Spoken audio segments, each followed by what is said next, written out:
Hey, what's up, y'all? This is the Mother's House Podcast, and I am Deshaun. And I am Corey. Peace to the family. Peace, love, and light to you all. What's up with my cousin? What up, cuz? Chillin', what's up with you? I'm cooling. I'm maintaining. Reading my book.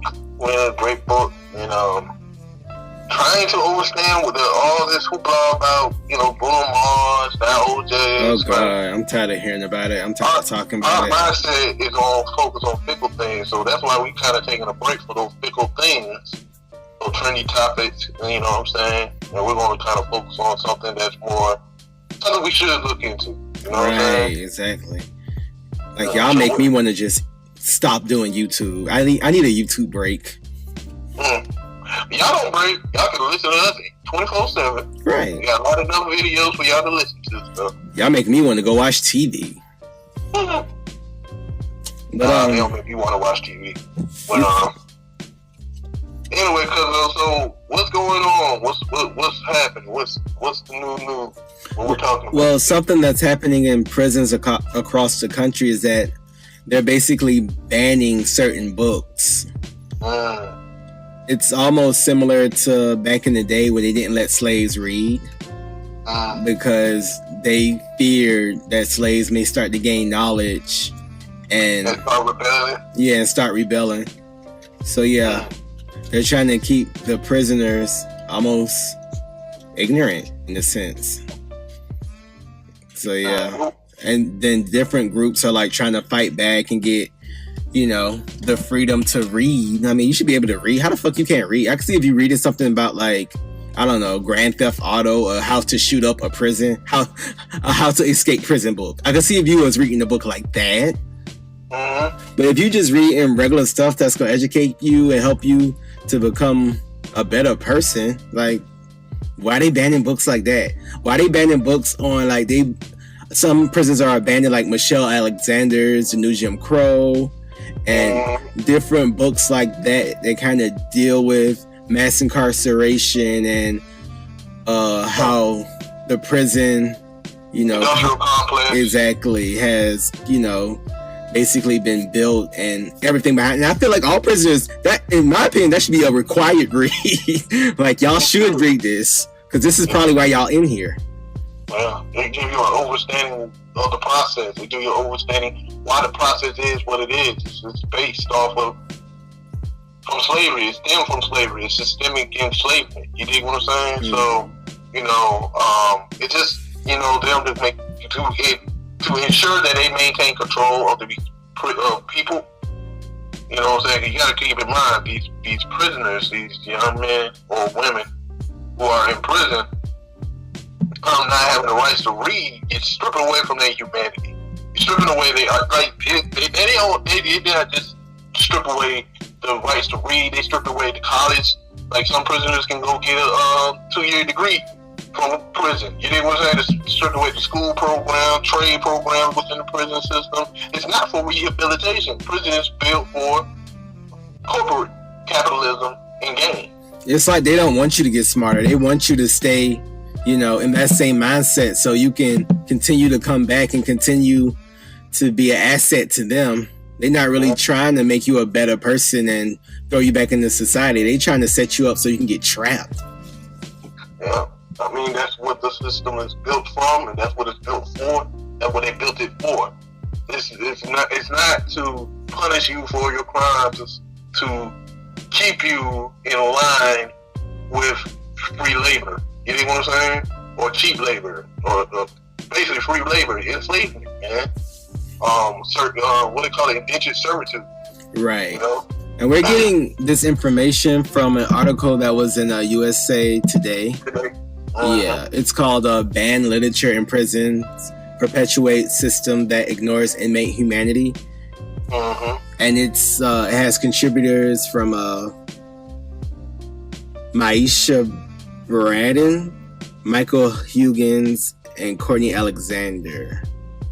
So yeah, one thing they referenced was Nat Turner. Yeah, he was literate, so he could read. So that's almost like something that I guess kind of stays in a lot of elite people who kind of control prisons and stuff like that and control laws. Maybe they think we don't want another Nat Turner, so we can't make them, Well, to coin the phrase off of blue pill or red pill, he would coin the fear of the black messiah. Right. The whole messiah nature. And this thing, we are moving away from that whole the one person is going to save us all mentality. But if you're stripping away the books from people, you're stripping away knowledge from people, you're stripping away their access to be able to read and write and express themselves. You strip away those things from a person. You treat them like animals. You treat them like they're not human. You know what I'm saying? And that's one, inhumane. Right, right.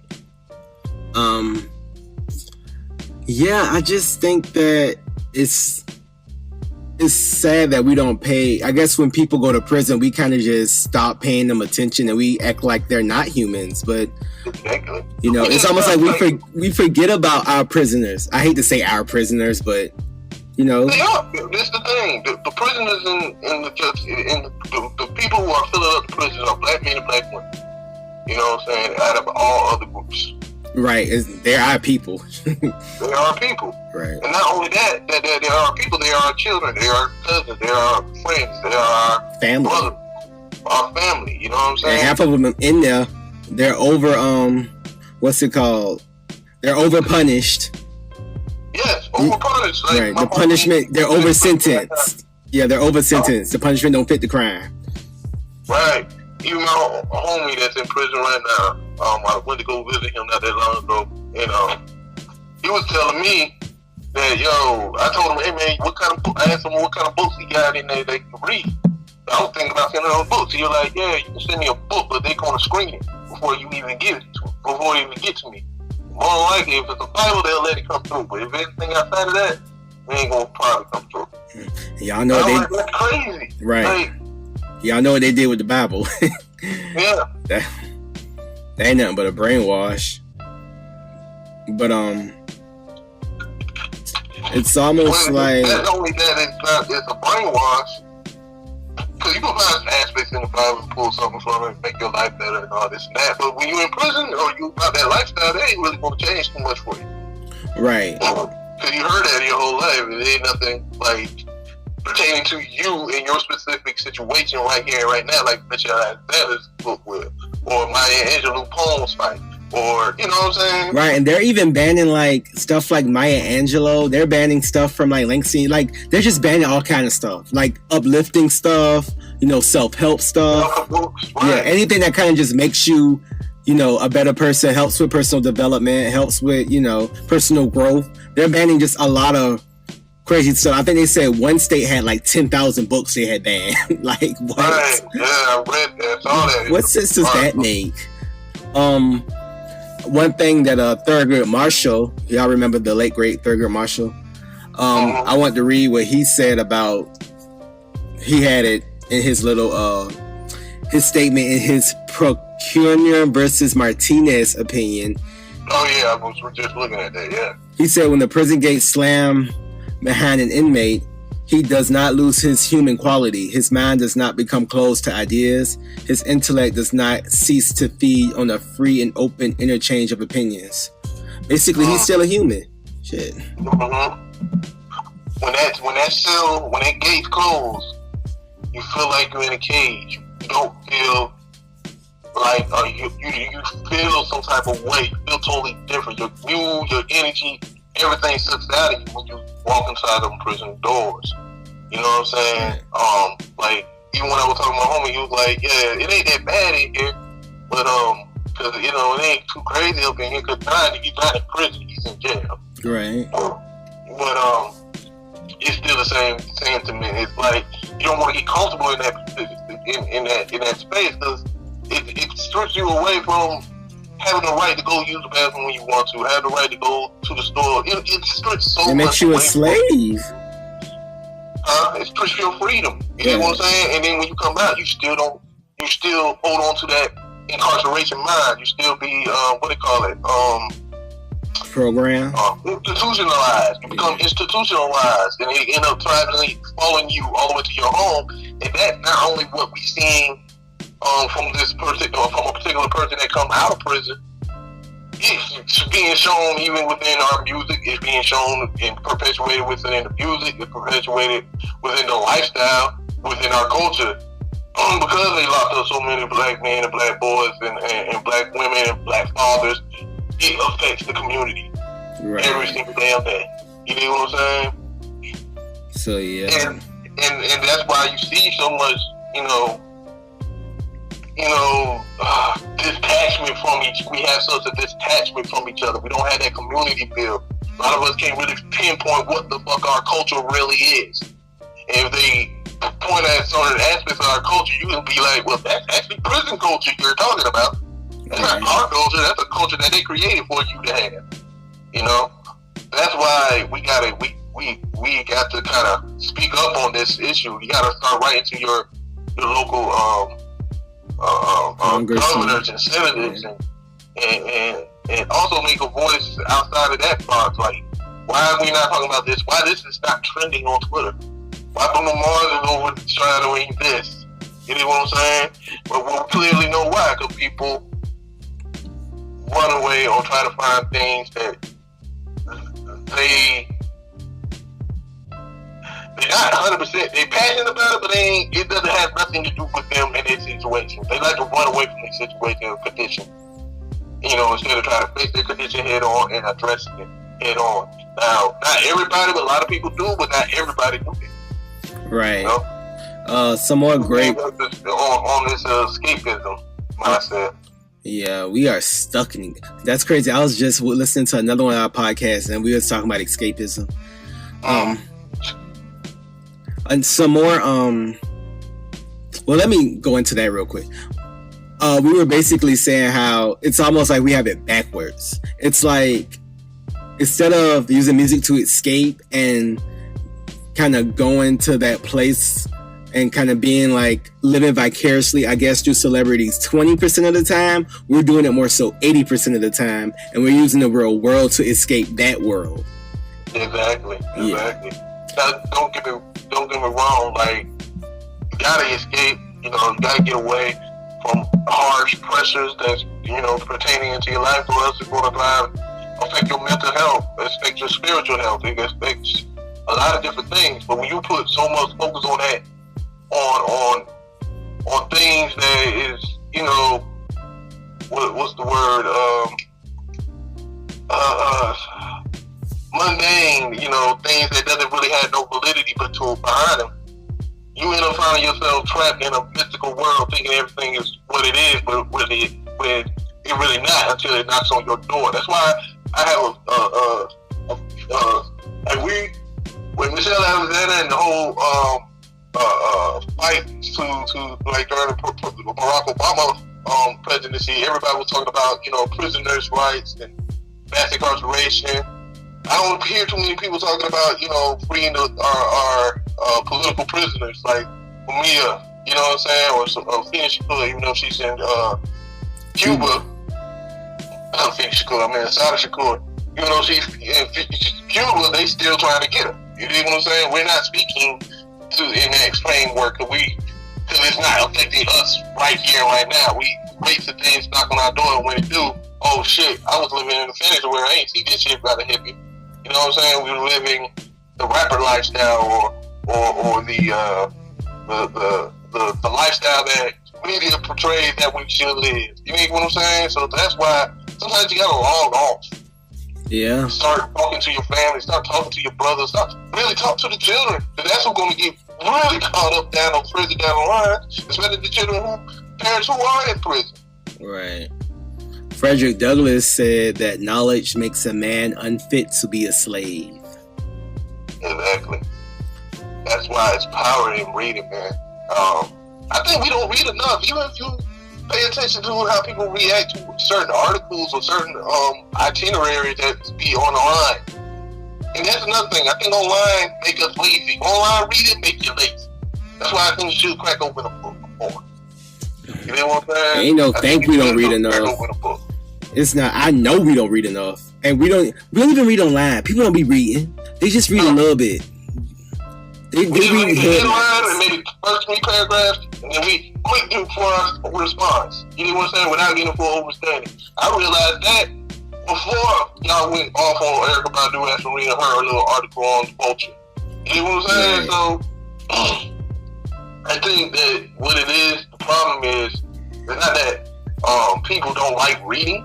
It's the fact that our attention span, our focus is more so on the escapism and not focus on reality and trying to fix problems within our own reality.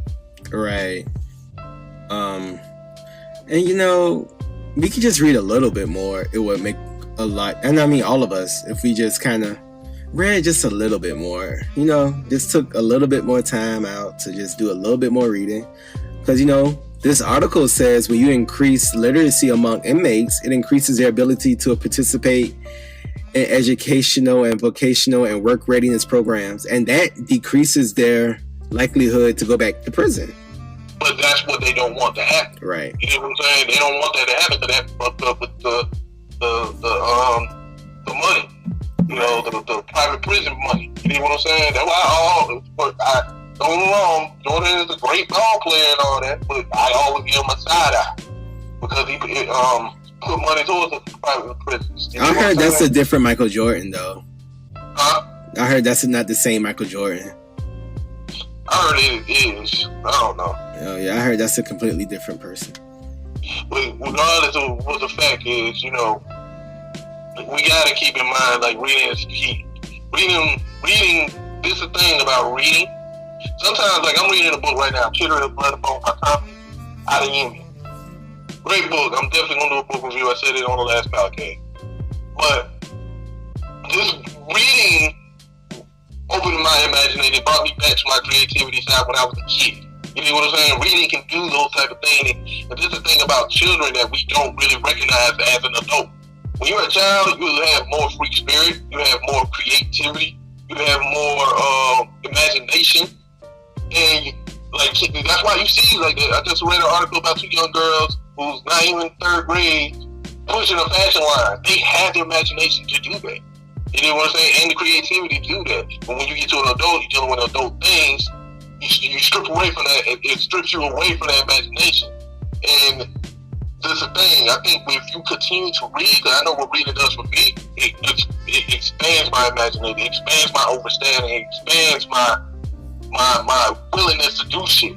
You know what I'm saying? And also, it better my vocabulary, better my articulation, and better my steps on what kind of moves I can make. You know what I think? I read This Education of a Negro. I read Michelle Alexander. I read Post-Traumatic Slave Syndrome. I know how to affect what type of triggers that will affect my mindset and push me in a deep depression, and how to avoid those kind of tricks and trades. You know what I'm saying? And not saying like, a book can answer all your prayers. That's why you have to be able to be able to read and be able to have a yearn for reading. You know what I mean? Right. And that's just for me. That's what it does for me. But I just think, like, they were stripping, books from prisoners is like, man, it's just so unjust. Like, we need reparations for real, folks. Like, this shit is sickening and depressing. Right, and I feel like so much is happening that we just don't even pay attention to it. Like I said, we numb. Then I think Kevin Gates said he got his degree in jail. He did. Yeah. So it's almost like they want to get rid of that picture of the black person rehabilitated. You know how I've seen in so many like movies and stuff with the black person, they in jail, but they like studying and stuff, and they getting rehabilitated, like in South Central when the dude went to jail, but he like came back out and he was smart. Malcolm Little to Malcolm X. Yeah, they don't want that.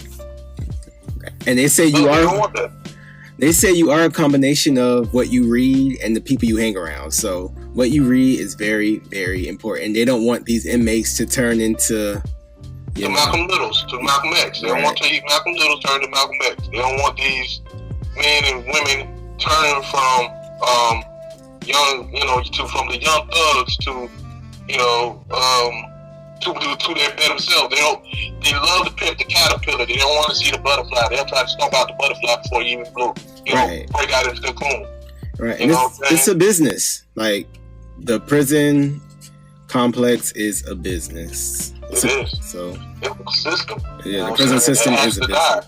You know what I'm saying? Right. And how do you do that? How do you address a systemic system, a systemic racial system that been oppressing people or doing this to our people for centuries? You know what I'm saying? Well, the first thing you do, the past 10 years, not the past 20 years, not the past 50 years, for almost 460 years. Well, the first thing you do is you get aware. You know, yeah. And you have That's to. why you need to read. That's right, exactly. So you need to read and get around people who are on that level of thinking. You know what I'm saying? And we have to hold, because since we are such a celebrity-driven culture, maybe it is time that we kind of make celebrities kind of hold their feet to the fire as well, and make them, you know, why you not talking about this? Why you not talking about that? So that's why when people like.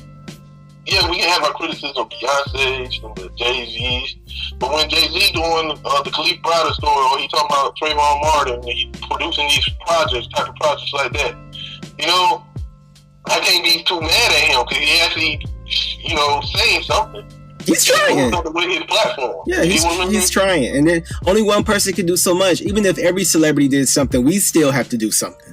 Exactly. We can't live our life off the moves, and we can't live our rhythm, because we got our own fucking rhythm. If you really tap into yourself and tap into what you know about yourself, and you got your own particular rhythm. Your rhythm is not a reasonable doubt track. You know what I'm saying? Your rhythm is not a lemonade track.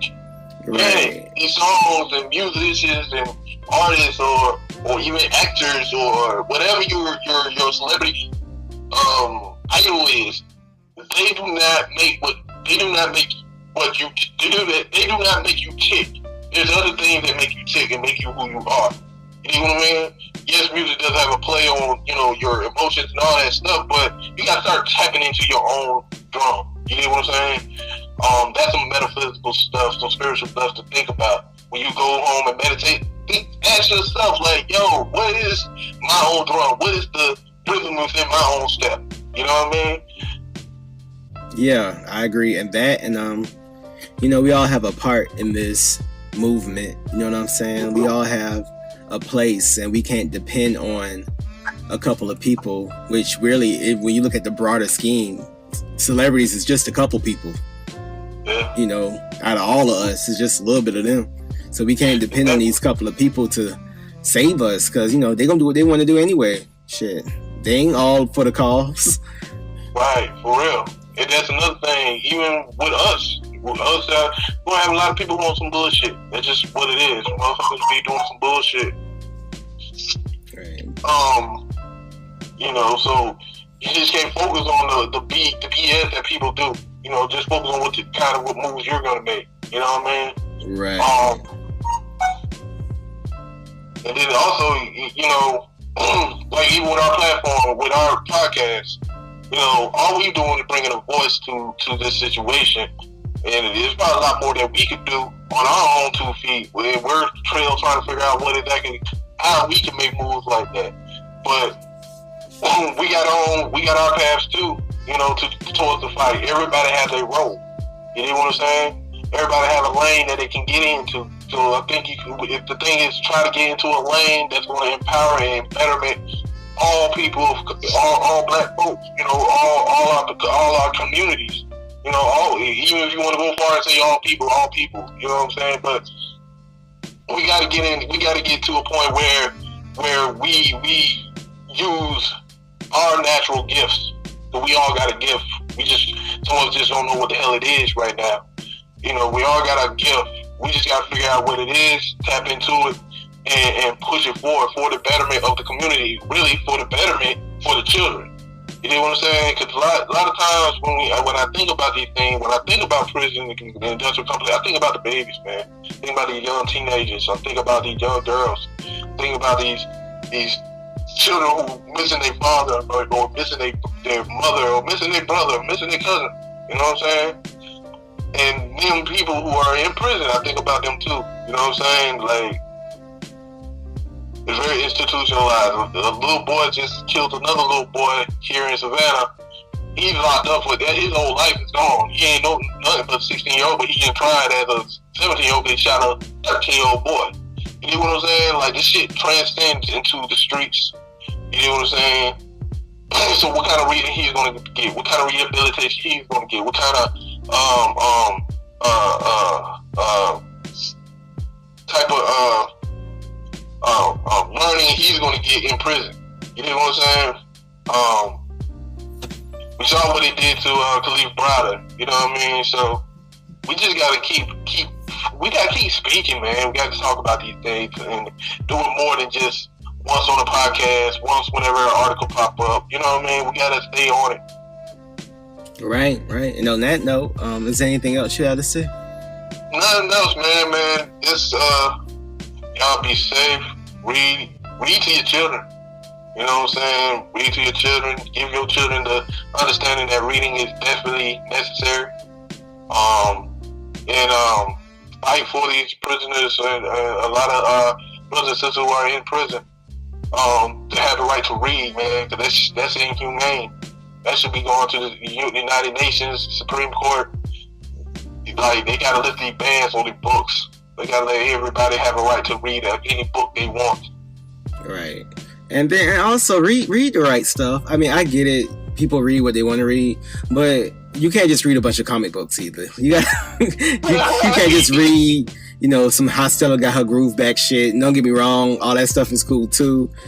But you also have to read about. Yeah, exactly. You also have to read about, current events, what's happening with your people, your history, stuff like that. So right. Not all reading is fun reading. I'll say that. Not all reading should be fun reading. All reading could be a learning experience, but not all reading is fun reading. You know what I mean? So right. Keep that in mind. Right. Well, hit that like button, hit that share button. Definitely share this podcast. Comment, subscribe, give us your thoughts on this situation that we're bringing up. And until next time, y'all, peace, love, and light to the family. One. I will not raise my daughter differently than my mother raised me. The rearing I got from my mother, words cannot express. I could live in any time, I could live in any country, I could live on any planet, and I would be fine. What was the key? What did your mother know? What truth was coming through your mother that's going to come through you to your daughter? My mother gave us aphorisms to learn as children. And there are two that stand out foremost in my mind. One is, the inner reality creates the outer form. I learned this when I was in grade school. I was very young. And the other is, the universe bears no ill to me. I bear no ill to it.